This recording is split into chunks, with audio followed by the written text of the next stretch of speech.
महानता। और इसलिए हमने जो वचन का चुनाव किया है वो वचन है याकूब की पत्री 4 अध्याय और वचन 7। बाइबल कहती है कि परमेश्वर के अधीन हो जाओ और फिर उस दुष्ट का सामना करो तो वो तुम्हारी ओर से भाग जाएगा। हमें विशेष उसे भगाने की जरूरत नहीं है, विशेष चिल्ला पुकार करने की जरूरत नहीं है, विशेष कोई बड़ा आवाज निकालने की जरूरत नहीं है। दुष्ट उस व्यक्ति की ओर से भागता है जो खुदावन की अधीनता में है। अब जो खुदावन के वचन के अनुसार अपना जीवन जीता है, यही अधीनता का एक चिन्ह है जो अपने चर्च में, अपने जीवन में, परिवार में, सेवकाई में, समाज में, जहां कहीं पर भी हो, उसके अंदर एक आदर रूपी भय होता है कि भले कोई मुझे नहीं देख रहा है लेकिन मेरा परमेश्वर मुझे देख रहा है और मेरा परमेश्वर को जो भाता है वही बात मुझे करते हुए जीवन बिताना है। यही बातों को अधीनता कहा जाता है। दुष्ट लूसीफर यीशु मसीह की ओर से क्यों भागता था? क्योंकि उसको पता है कि परमेश्वर का पुत्र, ये खुद परमेश्वर पिता परमेश्वर की अधीनता में रहने वाला है। आइए अपने विषय की ओर चलने से पहले एक वचन मैं और आपके लिए पढ़ना चाहता हूँ। रोमियो की पत्री उसका अध्याय 6 अध्याय और वचन 14 से पढ़ूंगा आपके लिए। रोमियो 6:14 और 15। Book of Romans chapter 6 verse 14 and 15। तब तुम पर पाप की प्रभुता न होगी क्योंकि तुम व्यवस्था के अधीन नहीं वरन अनुग्रह के अधीन हो। तो क्या हुआ? क्या हम इसलिए पाप करें कि हम व्यवस्था के अधीन नहीं वरन अनुग्रह के अधीन है? कदापि नहीं। कुछ लोग अनुग्रह को अपनी मनमानी करते हुए, कुछ लोग कहते हैं परमेश्वर बहुत भला है, खुदावन बहुत दयालु है, कृपालु है। एक जो गीत हम लोग गाते हैं या जो इन्होंने निकले हुए शब्द है, तू प्रभु दयालु है, तू प्रभु कृपालु है, विलंब से क्रोध करता है, तू करुणा निधान है, तू प्रभु दयालु है, तू प्रभु कृपालु है, विलंब से क्रोध करता है, तू करुणा निधान है। बहुत सारे लोग बार बार वही गलतियां करते, बार बार वही पाप में गिरते। ये वे कैटेगरी के लोग हैं जो अनुग्रह का मिसयूज करना चाहते हैं। लेकिन बाइबल कहती है कि अनुग्रह का मिसयूज या अनुग्रह को कोई गलत इस्तेमाल नहीं कर सकता है, क्योंकि पौलुस स्पष्ट रीति से हमें यहाँ पे कहता है कि हम व्यवस्था के अधीन नहीं तो अनुग्रह के अधीन है। वो अनुग्रह यीशु मसीह के लहू बहाने के द्वारा हम पर हुआ है। तो बाइबल हमें क्या कहती? तो क्या हुआ? हम इसलिए पाप करें कि हम व्यवस्था के अधीन नहीं वरन अनुग्रह के अधीन है? आगे कहा गया है कदापि नहीं। परमेश्वर क्षमा करता है, परमेश्वर दया करता है, लेकिन आप कितने बार एक ही गलती को बार बार दोहराओगे? अधीनता का एक प्रतीक यहाँ पर यह है, अनुग्रह के अधीन रहना मतलब अनुग्रह का दाता, अनुग्रह देने वाला वो परमेश्वर, उसकी मर्जी से हम चले। कुछ लोगों को एक वचन पता होता है, यीशु का लहू हमें शुद्ध करता है, लेकिन बार बार हम लोग वही गलती करेंगे और बार बार हम यीशु के लहू को बहाएंगे। ये किधर तक ठीक है? इसलिए इन दिनों में कुछ गलत डॉक्ट्रिन्स आ रही है, गलत शिक्षाएं आ रही है। वो कहते हैं आपका एक बार उद्धार हो गया ना, उसके बाद आप कैसी भी जीवन जियो, भले पाप में जीवन जियो, जो करना है मर्जी वो करो, आपका उद्धार आप गवाओगे नहीं। ऐसी गलत शिक्षाएं आ रही है। उनको ये रोमियो 6:15 बताओ। बाइबल स्पष्ट रीति से कहते हैं भले हम व्यवस्था के अधीन नहीं, हम अनुग्रह के अधीन है, लेकिन इसका मतलब ये नहीं है कि हम पाप करते रहे, कदापि नहीं। ये 6 अध्याय का अगर आप पहला वचन से पढ़ेंगे तो बाइबल कहती है तो हम क्या कहे? क्या हम पाप करते रहे कि अनुग्रह बहुत हो? आगे दिया है कदापि नहीं। हम जब पाप के लिए मर गए तो फिर आगे को उसमें कैसे जीवित रहेंगे? हम पाप के लिए मर गए, कैसे जीवित रहेंगे? इसलिए एक ऐसा जनरेशन आज तैयार हो रहा है, उसको पता है। कुछ लोग तो ऐसे महाज्ञानी लोग भी मैंने देखे हैं जो सैटरडे नाइट तक ड्रिंक करते और संडे मॉर्निंग को आंसुओं के साथ पश्चाताप करते, फिर से मंडे टू सैटरडे वही, संडे को फिर से। क्या कहा जाता है पता है? परमेश्वर का एक दास एसआर मनोहर का एक मैसेज है, पेट सिन। पेट सिन का मतलब जैसे पेट्स जो जानवर को, कुत्ते, बिल्ली, चिड़िया, जो लोग अपने घर में उनका पालन पोषण करते उन्हें पेट्स कहा जाता है। कुछ लोग सप्ताह भर अपने पापों को पालन पोषण करते और सप्ताह के पहले दिन परमेश्वर की हुजूरी में आकर आंसू बहाकर उन पापों के लिए पश्चाताप करते। मंडे से सैटरडे फिर से वही बात।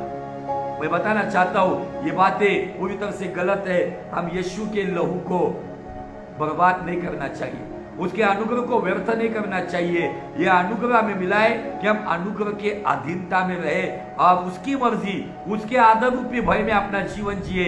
इसलिए खुदावन चाहता है कि खुदावन के अधीनता में हो जाओ और फिर दुष्ट का सामना करो, वो तुम्हारी ओर से भाग जाएगा। आमीन। और अधीनता के ऊपर हमने एलिशा के जीवन से एक पार्ट देख लिया है। एलिशा जब एलिया के चुनाव के द्वारा वो चद्दर उस पर गिराए जाने के बाद, ये एलिशा जो एक मेहनती जवान था, एलिशा के बारे में बाइबल ऐसा कहती है कि उसके खेत में बैलों की 12 जोड़ियां हल जोत रही थी। और बाइबल यहाँ पे वहां पे बताती है कि 12वीं जोड़ी पर एलिशा खुद काम कर रहा था। अगर आप देखोगे, अगर किसी के पास एक बैल की जोड़ी है तो कम से कम 5 एकड़ का उसके पास खेती होती है। एलिशा के पास 12 जोड़ी वहां पे बैल है और उसके खेत में हल चलाया जा रहा है, लेकिन एलिशा वहां पे मालिक का रोल नहीं कर रहा है। तो बाइबल कहती है कि आखिरी जोड़ी पर वो खुद हल चला रहा था। बाइबल परमेश्वर जो है वो काम करने वाले का आदर करता है, मेहनत करने वाले का आदर करता है। और बाइबल स्पष्ट रीति से कहती है जो काम नहीं करता है उसको खाने का कोई अधिकार नहीं है। इसलिए अजीजों, आपके जीवन में अगर आपको कॉलिंग चाहिए, बुलाहट चाहिए, सेवकाई चाहिए, तो आपको परमेश्वर का काम हो, आपका घर का काम हो, आपकी जिम्मेदारी जो भी हो, जो भी बात आप ईमानदारी से करोगे, वही ईमानदारी आपको एक अच्छे लेवल पे सेवकाई देगी। प्रभु में आपका कोई श्रम व्यर्थ नहीं होगा। कलीसिया के लिए जो काम आप कर रहे हो, कलीसिया के लोगों के लिए आप जो काम कर रहे हो, आपके लीडर्स के लिए, पासवान के लिए जो काम कर रहे हो, एक दिन वही काम आपको धूल से उठाकर अधिपतियों की बैठक में बिठाएगा। आमीन। और हमने एलिशा के जीवन को देखा। एलिशा एलिया को कहता है कि मैं मेरे माँ बाप को चुन कर आता हूँ। इसका मतलब अपने माँ बाप से बेइंतहा मोहब्बत करने वाला ये बच्चा है, जवान है, जो कहता है मैं तेरी सेवकाई के लिए आऊंगा, माँ बाप को जाकर मैं मिलकर आऊं। वो गया, माँ बाप के पास गया, मिलकर आया होगा। उसने जो बैलों की जोड़ी को बलिदान किया, उसका मांस सारे नौकर चाकर को खिलाया, रिश्तेदार को खिलाया। और बाइबल कहती कि एलिशा कमर बांधकर एलिया की सेवा में लगा रहा। आमीन, हालेलुया। कमर बांधने की बात मैंने पिछले सप्ताह में आपको बताई है। कमर बांधना एलिशा के लिए सामाजिक क्षेत्र में एलिशा कमर बांधने वाली बात हंसने वाली बात थी, क्योंकि कमर एक नौकर, गुलाम, दास बांधता था, लेकिन एलिशा मालिक था। लेकिन वो मालिक होने के बावजूद कमर बांधकर अपने गुरु का एक सच्चा शागिर्द बनकर, एक सच्चा चेला बनकर उसकी सेवकाई में जुट गया। शायद उसको खाना देता होगा, उसके हाथ धुलाता होगा, उसके जूतों को पॉलिश करता होगा, सभी प्रकार की सेवकाई एलिशा कर रहा था। और एक समय आया एलिया का स्वर्गारोहण, और उस पर हमने पिछले सप्ताह में देखा कि किस तरीके से पहले वो लोग गिलगाल में थे, गिलगाल से वो बेथेल में आए, बेथेल से वो यरीहो में आए, यरीहो से यरदन के पार आए। और बाइबल कहती है कि देखते देखते एलिया एलिशा के सामने उस अग्नि रथ में उठा लिया गया। और उससे पहले एलिशा ने एलिया को कहा कि मुझे तेरी आत्मा का दुगना भाग चाहिए। एलिया ने कहा, एलिशा ये कठिन बात है, लेकिन अगर जाते वक्त अगर तू मुझे देखेगा तो निश्चय मेरी आत्मा का दुगना भाग तुझे मिलेगा। एक आनंद की बात आपको बताना चाहता हूं कि एलिशा को एलिया के दुगने भाग के ऊपर, आत्मा के दुगने भाग के ऊपर डिपेंड रहना पड़ा, लेकिन आपको और मुझे परिपूर्ण पवित्र आत्मा का अभिषेक दिया गया है। हालेलुया। एलिशा एलिया पे डिपेंड था, लेकिन आप और मैं पवित्र आत्मा पे डिपेंड रहेंगे तो पवित्र आत्मा निश्चय ही हमारे सब कामों में अगुवाई करेगा। ना केवल सामर्थ देगा तो बुद्धि और ज्ञान भी देगा, हम क्या निर्णय ले। इसलिए पौलुस कहता है कि आत्मा के चलाए चलो ताकि तुम्हारा पतन नहीं होगा। आज बहुत सारे लोग देह की इच्छा को पूरा करने के लिए चलते, इसलिए बहुत सारी गलतियां करते हुए वो अपने जीवन में बैकस्लाइड हो जाते। उसका कारण कि वो देह के विचार पर, वो अपने तजुर्बे पर, अपने ज्ञान पे चलते, लेकिन धन्य जो लोग जो आत्मा की चाल चलते हैं। आमीन, हालेलुया। और बाइबल कहती है कि एलिया की जो चद्दर थी वो एलिशा पे गिर गई। यहाँ पर हम पिछले सप्ताह रुक गए थे, तो आइए हम चलते उसी टॉपिक की ओर जहां पर हमने, थैंक यू जीसस, धन्यवाद। बाइबल यहाँ पे कहती है दूसरा राजा और उसका दूसरा अध्याय और वचन 10 से आगे। एलिया ने कहा, तूने कठिन बात मांगी है। आत्मा का दूना भाग मांगा था उसने, एलिशा ने। तो भी यदि तू मुझे उठा लिए जाने के बाद देखने पाए तो तेरे लिए ऐसा ही होगा, नहीं तो न होगा। वे चलते चलते बातें कर रहे थे कि अचानक एक अग्निमय रथ और अग्निमय घोड़ों ने उनको अलग किया और एलिया बवंडर में होकर स्वर्ग पर चढ़ गया और एलिशा देखता और पुकारता रहा। और क्या पुकार रहा है देखो, ये बहुत अच्छी बात है। हाय मेरे पिता, हाय मेरे पिता, हाय इजराइल के रथ और सवारों। वो अपने गुरु को पिता कहता है। बहुत सारे लोग कहते हैं ना कि किसी को पिता मत बनाओ, लेकिन एक ही वचन की पूछ लेकर हम ये डॉक्ट्रिन नहीं बना सकते। अगर आपको आपका पासवान आपको तैयार करता है, आपको संवारता है, आपको सिखाता है, आपको पढ़ाता है, आपको लीडरशिप पे लेके आता है, तो निश्चय आपका पासवान आपका आत्मिक पिता है। अगर वो गुरु है और आप शागिर्द हो, तो यहाँ पे गुरु और शागिर्द का रिश्ता बेटा और बाप का है। यहाँ पे उसने हे गुरु, हे गुरु, हे स्वामी बोलकर नहीं पुकारा, तो बाइबल कहता है हाय मेरे पिता, हाय मेरे पिता। आमीन। एक ऐसा रिश्ता था। एलिशा एक जवान व्यक्ति था, एलिया एक मैच्योर व्यक्ति था और सबको पता था कि एलिया की मिनिस्ट्री क्या थी। उसके लिए एक शर्त रखी गई थी कि उसे एलिया का दूना आत्मा का भाग कैसे मिलेगा, कि अगर वो देखते हुए जब एलिया को उठा लिया जाएगा, जब वो देखेगा तो उससे वो मिलेगा। और बाइबल कहती है कि वो देख रहा था और उसको अपने गुरु या अपने पिता की जुदाई बर्दाश्त नहीं हो रही थी, इसलिए गम में आकर दर्द में कराते हुए कहता है हाय मेरे पिता, हाय मेरे पिता, क्योंकि वो उसकी संगति से इतना प्रेम करता था।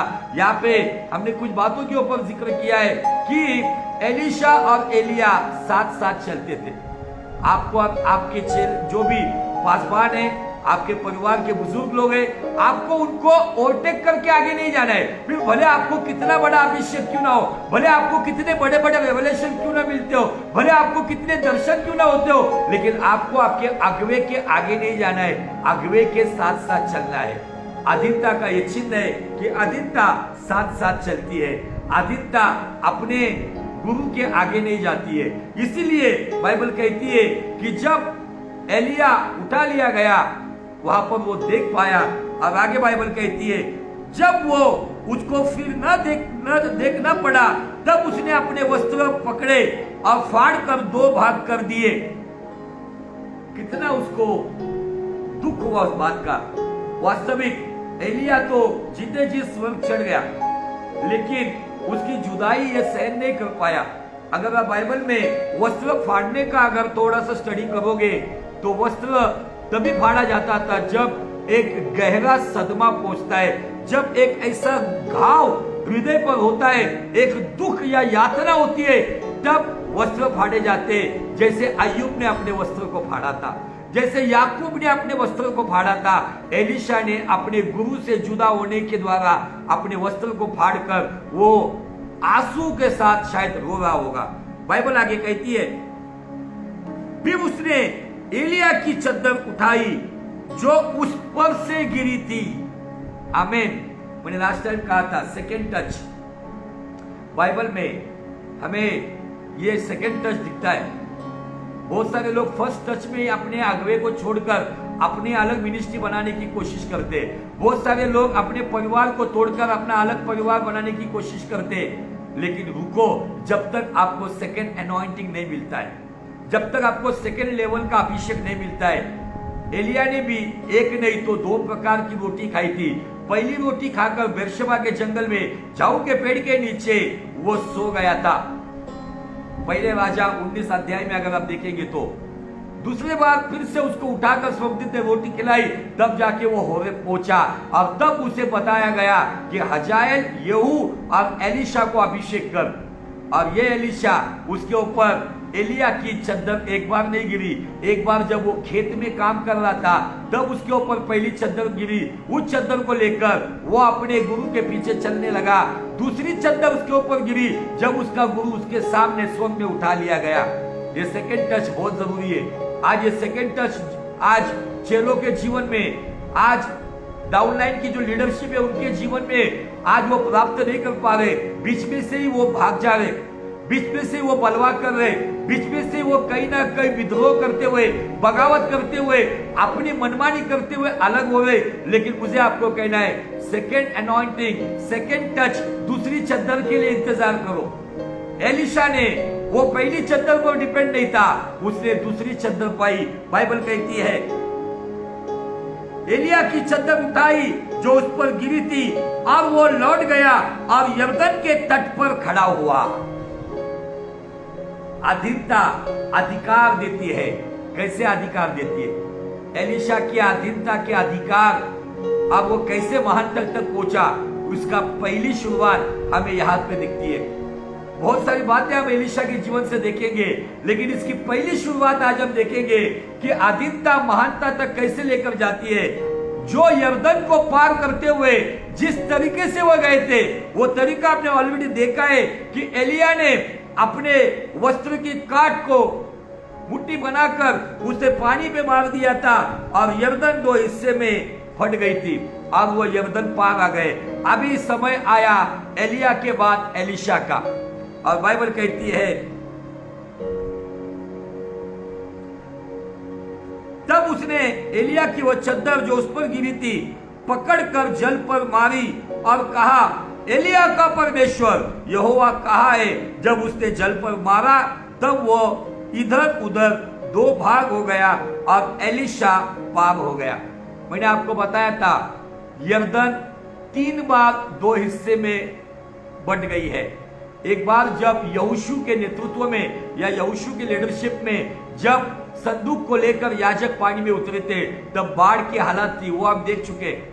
और सेकेंड टाइम एलिया ने उस यरदन को 2 हिस्से में भाग किया। और तीसरी बार हम देखते एलीशा ने उसी चद्दर को पानी पर मारा और बाइबल कहता है कि जल पर मारने के बाद वो इधर उधर 2 भाग हो गया और एलीशा पार हो गया। आमीन।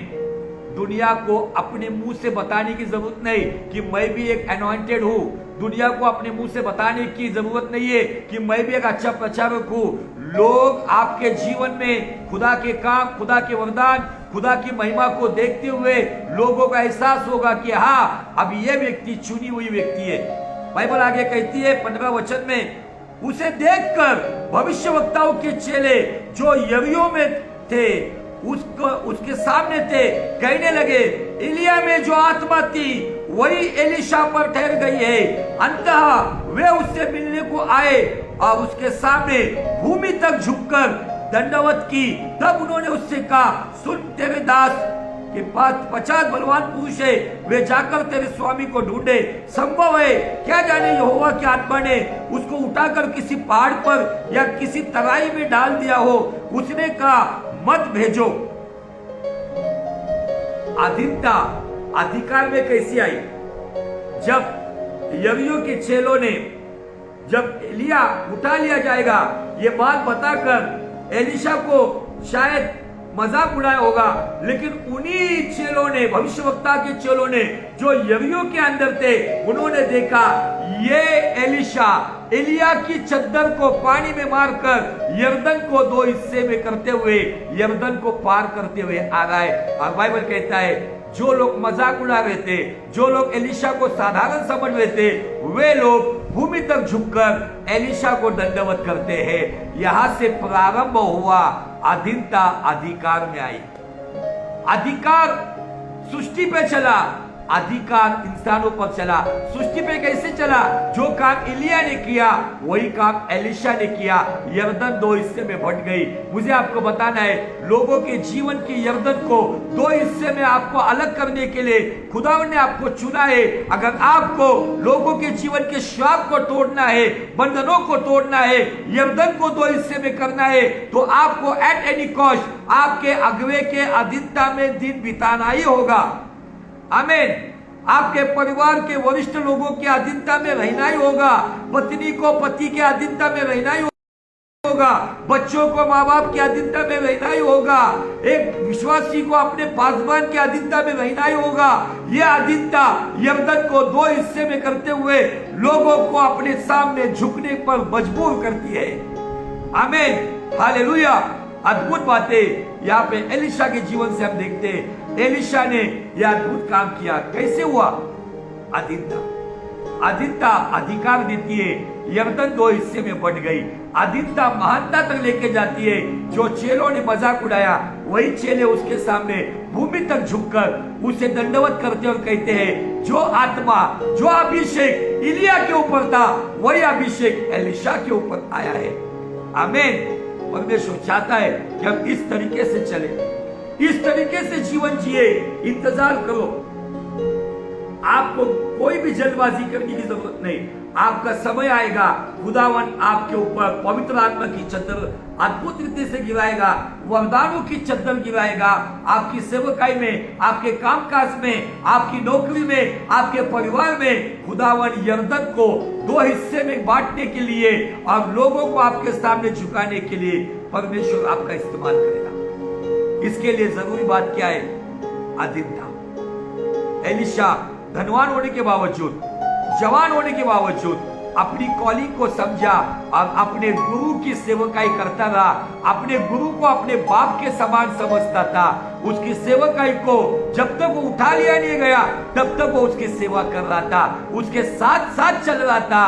गिलगाल से उसके साथ निकला, बेतेल में उसके साथ आया, बेतेल से उसके साथ निकला, यरीहो में उसके साथ आया, यरीहो से उसके साथ निकला, यरदन के पार उसके साथ आया। और यही साथ साथ चलना उसके लिए एक सामर्थ्य सेवकाई का अनुग्रह मिला और उस अनुग्रह में वो अधीन रहा। आपके और मेरे जीवन में खुदावन वही काम कर सकता है, लेकिन क्या हम बलवा करने वाले हैं? हम साथ साथ चलने वाले हैं या अपनी मनमानी करने वाले हैं? अपनी मनमानी करने से शायद कुछ दिन तक सेवकाई चलेगा, परिवार चलेगा, बिजनेस चलेगा, नौकरी चलेगी, लेकिन कुछ दिन के बाद ये सारी बातें आपके जीवन से चली जाएगी। लेकिन जो अधीनता में रहते हुए अपनी सेवकाई करता है, अपने अगुवे के अनुग्रह में रहता है, जो अधीनता में रहते हुए परिवार में रहता है, माँ बाप की इच्छाओं पर चलता है, पत्नी पति की अधीनता में रहती है, ये अधीनता, जब हम सरकार की अधीनता में रहते हैं, ये सारी प्रकार की अधीनता हमें अधिकार देकर महानता तक पहुंचाती है। आमीन। ये बातें हमें समझनी होगी। अगर ये बात हमें समझती नहीं है, अगर हम हमारी मनमानी करते हुए चलते, तो मुझे आपको बताना है, हमारे लिए वो सेकंड अनॉइंटिंग नहीं मिलेगा। आप फर्स्ट अनॉइंटिंग में ही सैटिस्फाइड रहोगे। दाऊद के अंदर भी दूसरा अभिषेक आया। पहला अभिषेक उसका बेतेल में था। उसके जीवन में वो पहला अभिषेक लेकर हेब्रोन में उसे दूसरा अभिषेक पाया, तब जाकर वो यहूदियों का राजा बना। बेथलेहम में उसे पहला अभिषेक दिया गया, दूसरा अभिषेक उसे हेब्रोन में मिला। पहला अभिषेक पर्सनल था, व्यक्तिगत था, परिवार तक सीमित था, लेकिन दूसरा अभिषेक सारे देश ने देखा। आमीन। आपको और मुझे इन दिनों में अपने जीवन को देखना होगा। क्या मैं इंतजार कर रहा हूं? क्या मैं गड़बड़ी में हूं, जल्दबाजी कर रहा हूं या अपनी मनमानी कर रहा हूं? तो मुझे बदलना होगा। परमेश्वर चाहता है इन दिनों में अधीनता की वो संतति या अधीनता के वो संतान पैदा हो जो खुदा की अधीनता में, मनुष्य की अधीनता में, रिश्ते नाते की अधीनता में रहे, क्योंकि परमेश्वर अधीनता से जो चलता है उससे बहुत प्यार करता है और उसके अधिकार देते हुए उसे महानता तक पहुंचाता है। अगर आपको अधिकार चाहिए, दुष्ट आत्माओं पे अधिकार चाहिए, बीमारियों पे अधिकार चाहिए, शैतान की रूहानी ताकतों पर अधिकार चाहिए, तो अधिकार के लिए अधीनता जरूरी है। आमीन। अधीनता में हमने देखा है, अधीनता में आदर, आज्ञा पालन है, अधीनता में धीरज है, अधीनता में नम्रता है और ता में तालमेल है। आज कलीसिया ने तालमेल खो दिया है। बहुत सारे लोग अपने आप को बहुत बुद्धिजीवी समझ रहे, ज्ञानी समझ रहे, अपने लोग अपने वरिष्ठ लोगों की अकल निकाल रहे, लेकिन ये लोग ज्यादा दिन तक नहीं चल पाएंगे। लेकिन धन्य वे लोग जो अपने परिवार की अधीनता में, अपने अगुवे की अधीनता में, अपने पति की अधीनता में जो स्त्री है, जो बच्चे अपने माँ बाप की अधीनता में, जॉब करने वाले अपने बॉस की अधीनता में है, तो ये सारी बातें उन्हें जल्दी अधिकारी बनाकर महानता तक लेके जाएंगे। आमीन। परमेश्वर चाहता है इन दिनों में इन बातों को हम पहचाने और उसके अनुसार चले। अधीनता अधिकार देती है, अधीनता हमें उस लेवल पे पहुंचाती है। खुदावन आपसे बहुत प्रेम करता है और वो चाहता है कि जैसा मेरा पुत्र इस संसार में था, जैसे वो मेरी अधीनता में था, क्योंकि वो पुत्र कहता है पिता जब तक मुझे नहीं कहता है तब तक मैं कोई चीज नहीं करता। वो पिता को पूरी तरह से निर्भर था। लाजर को उठाने के पहले, 5 रोटी 2 मछलियों का चमत्कार करने से पहले वो पिता पर पूरी तरह से निर्भर था। भले वो खुद परमेश्वर था, लेकिन वो पिता की अगुवाई में चलता था। यूहन्ना रचित सुसमाचार 8वां अध्याय 29 वचन में परमेश्वर का पुत्र क्या कहता है पता है? जिसने मुझे संसार में भेजा, जो मेरे साथ है, जिसने मुझे कभी अकेला नहीं छोड़ा, क्योंकि जो उसे भाता है वो मैं सर्वदा करता हूँ। कभी कभी नहीं, सर्वदा करता हूँ। क्या परमेश्वर को जो भाता है आप वो सर्वदा करते हो? क्या आपके अगुवे को जो भाता है क्या आप वो सर्वदा करते हो? आपके माँ बाप को जो भाता है क्या आप वो सर्वदा करते हो? आपके पति को जो भाता है क्या आप वो सर्वदा करते हो? आपके बॉस को जो भाता है क्या आप ईमानदारी से सर्वदा वो करते हो? तो यही बातें आपको अधीनता से अधिकारी बनाएगी और यही अधिकार आपको महानता तक लेकर। उसने एलिशा ने यरीहो के चेलों को यह नहीं कहा कि आपसे मैं तुम्हारा गुरु हो। उन्होंने पहचान लिया एलिशा की आत्मा, एलिया की आत्मा एलिशा पे काम कर रही है, इसलिए यरदन 2 हिस्से में फट गई। एक ही दिन में यरदन 2 बार फटी, एक बार एलिया के द्वारा, दूसरी बार एलिशा के द्वारा। और ये डेमो देखते हुए उन शागिर्दों ने, उन चेलों ने समझ लिया कि अभी हमारा गुरु एलिशा है। आमीन, हालेलुया। आगे हम सेशन में देखेंगे कि अधीनता कैसे हमें अधिकार देकर महानता तक पहुंचाती है। हमने आज देखा है कि एक अधिकार उस कायनात पर, सृष्टि के ऊपर नदी 2 हिस्से में फट गई और मनुष्य के ऊपर भी वो अधिकार आ गया, उस महानता तक पहुंचाया गया। सारे चेले घुटने को बलाकर दंडवत करते हुए उसे अपना गुरु स्वीकार करते हैं। आमीन। खुदावन आपको बहुत